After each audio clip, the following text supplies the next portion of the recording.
राजस्थान के अंदर लोकसभा चुनाव के अंदर बाड़मेर जैसलमेर लोकसभा चुनाव में क्या लोकसभा चुनाव के लिए राजस्थान में कुछ सीटों पर आरएलपी राष्ट्रीय लोकतांत्रिक पार्टी हनुमान बेनीवाल की पार्टी और कांग्रेस पार्टी का गठबंधन होने जा रहा है। ये खबर है कि हनुमान बेनीवाल और कांग्रेस पार्टी के बीच बातचीत चल रही है। 2 सीट या 3 सीट को लेकर कहा जा रहा है हनुमान बेनीवाल और कांग्रेस पार्टी से इन सीटों पर गठबंधन होने जा रहा है और ये ऐसी सीट हैं जहां पर भाजपा ने अपने प्रत्याशी का ऐलान भी कर दिया है। कहा जा रहा है कि अगर कांग्रेस और हनुमान बेनीवाल का गठबंधन होता है तो जैसे ही हनुमान बेनीवाल ने हाल ही में एक इंटरव्यू में ये कह भी दिया है कि अगर गठबंधन हो जाता विधानसभा चुनाव में कांग्रेस के साथ तो आरएलपी को तो 130 सीट के साथ सरकार बनती, लेकिन ये कौन सी 2 सीट पर फेस फंसा हुआ है। 2 सीट हनुमान बेनीवाल मांग रहे हैं। कांग्रेस पार्टी से उनकी अंदर खाने बातचीत चल रही है कि लोकसभा चुनाव के लिए ये 2 सीट हनुमान बेनीवाल को कांग्रेस पार्टी गठबंधन के तहत देश तो सबसे पहली सीट बताई जा रही है। वो सीट है नागौर की, जिस सीट पर भाजपा ने अपने प्रत्याशी ज्योति मिर्धा के नाम का ऐलान भी कर दिया है और राजस्थान के 15 सीटों पर भाजपा ने जो ऐलान किया है जिसमें ज्योति मिर्धा का भी नाम था और ज्योति मिर्धा विधानसभा चुनाव के पहले भाजपा में शामिल हुई थी और पहले नागौर से कांग्रेस पार्टी की टिकट पर सांसद भी रह चुकी हैं और कांग्रेस की टिकट पर एक बार और चुनाव लड़ चुकी हैं जहां पर उनकी हार हुई थी। लेकिन विधानसभा चुनाव में भाजपा ने ज्योति मिर्धा को उतारा था नागौर विधानसभा से और वहां पर हरेंद्र मिर्धा ने उन्हें हरा दिया। लेकिन भाजपा ने ज्योति मिर्धा को लोकसभा चुनाव मैदान में उतार दिया है और ये कहा जा रहा है कि हनुमान बेनीवाल ये चीज़ें तलाश रहे हैं कि कांग्रेस नागौर की सीट पर उनके साथ गठबंधन के तहत आ जाए तो गठबंधन के तहत नागौर की सीट कांग्रेस और आरएलपी को दे दे, राष्ट्रीय लोकतांत्रिक पार्टी को, और हनुमान बेनीवाल खुद या फिर वो अपने किसी प्रत्याशी को वहां से गठबंधन के तहत उतार दें। तो अगर ऐसा होता है तो ज्योति मिर्धा के लिए चुनाव आसान नहीं होने वाला है। अगर हनुमान बेनीवाल खुद उतर जाते हैं तो बड़ी मुसीबत बढ़ेगी, क्योंकि पिछली बार भाजपा के साथ हनुमान बेनीवाल गए थे तो वो सीट उन्हें जीती थी, अच्छे मार्जिन से जीती थी और ज्योति मिर्धा को उनके सामने प्रत्याशी थी और कांग्रेस पार्टी से वहां पर अगर हनुमान बेनीवाल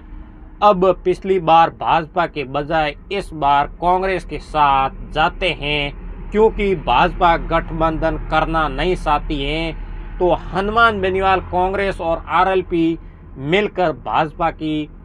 प्रत्याशी ज्योति मिर्धा को बड़ी मुसीबत दे सकते हैं।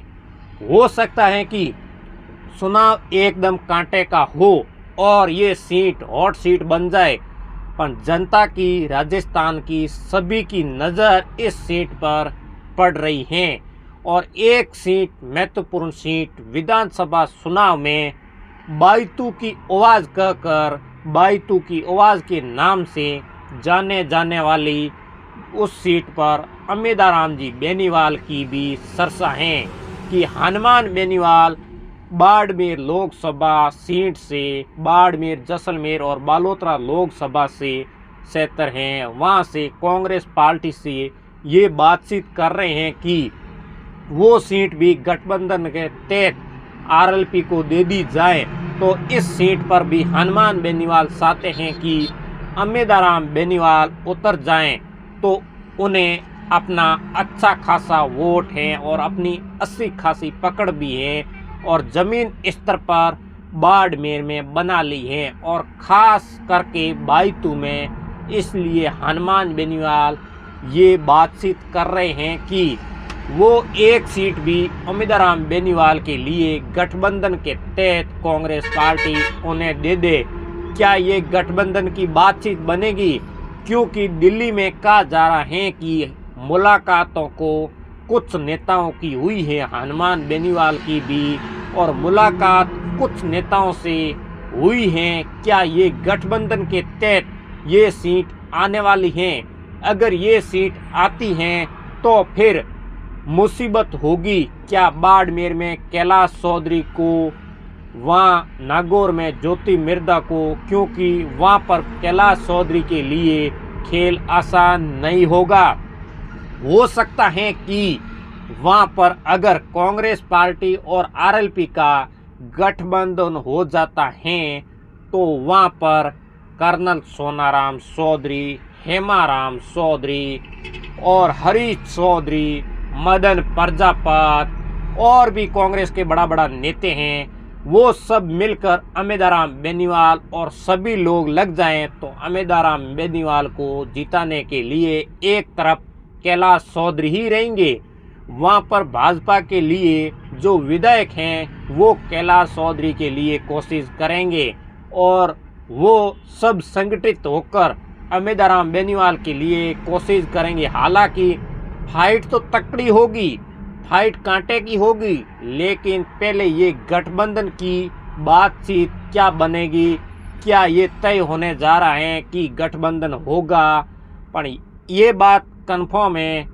राष्ट्रीय लोकतांत्रिक पार्टी और कांग्रेस का गठबंधन हो जाता है तो नागौर के कांग्रेस के नेता और हनुमान बेनीवाल वो सब एक होकर चुनाव लड़ते हैं तो नागौर की सीट भी बीजेपी के लिए आसान नहीं होगी। और बात की जाए बाड़मेर और बालोतरा और जैसलमेर की सीट की, इधर भी गठबंधन होता है तो अमिताराम बेनीवाल को उतारा जाता है तो कर्नल सोनाराम, हेमाराम चौधरी, हरीश चौधरी, मदन प्रजापत, और बात की जाए तो बताया ये भी जा रहा है रविंदर सिंह भाटी हो या प्रियंका चौधरी हो, ये भी अंदर खाने अमिताराम बेनीवाल को सपोर्ट कर सकते हैं।